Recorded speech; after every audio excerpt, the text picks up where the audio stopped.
So ito mga paps, mga Mars, tumatagas na yung langis dito. Ito dito. Yung ginawa ko, papalitan ko na to ng head gasket niya kasi tumatagas na mga paps. Sa mga meron pong mga Honda Supremo na 150, no? Kapag nakikita nyo pong tumatagas na po dito, ay papalitan na po natin ng head gasket niya po kasi tumatagas at magbabawas po yan ng langis. Dahil kinalas natin yung head niya, yung cap, chuchunapin na rin natin yung valve clearance ng Supremo, no mga paps. At nag-change oil na rin ako. Ngayon, pagkatapos kong mag-change oil, kakabitan natin ng ilaw sa loob. Ito yung ilaw na binili ko para isahang kalas na lang mga paps. Siyempre kapag naka top dead center na to mga paps, adjust na natin yung valve.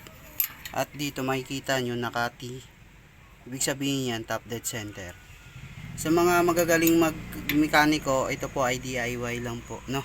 Konting kaalaman lang po sa mga hindi pa po marunong at hindi pa po nakaka-experience mag-DIY ng kanila pong motor. Salamat po. So, nagawa na natin, adjust na natin yung valve clearance niya. Yung ginamit kong valve clearance ay yung intake 0.8. Tapos yung dito naman sa exhaust is 12.0 mga paps. Yun ang standard niya.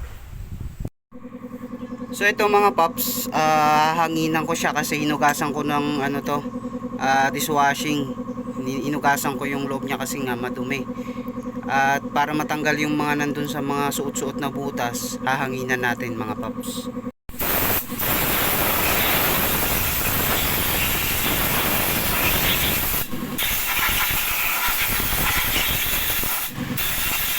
Ito mga paps yung bagong head gasket na ilalagay natin dito. Tapos bumili na rin ako ng oil seal dito sa head niya. Kasi ito matagas na rin mga paps eh.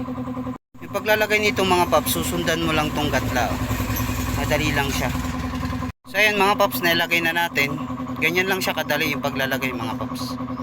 At ngayon ilalagay na natin dito mga paps. Madali lang paglalagay nito. So ayan mga paps, nailagay na natin. Yan o. Madali lang naman siya pagka pinaklas mo. Madali lang magkapit. At yung paghihigpit nito, no? Ito mga paps, nakita nyo po ba? Hindi pwedeng masyadong mahigpit kasi nalolos thread to. Kaya iingatan din mga paps. Dalawa to, andun yung isa sa dulo. So okay na siya. Nahigpitan na natin to. Naibalik na natin yung mga tornilyo niya.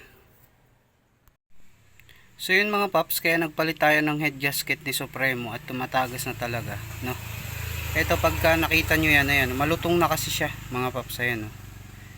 Kumbaga, nakikita nyo ba yan? Ayan mga paps, ayan.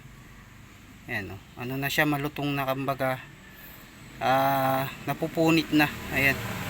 Kunting mo na lang, napupunit na talaga siya.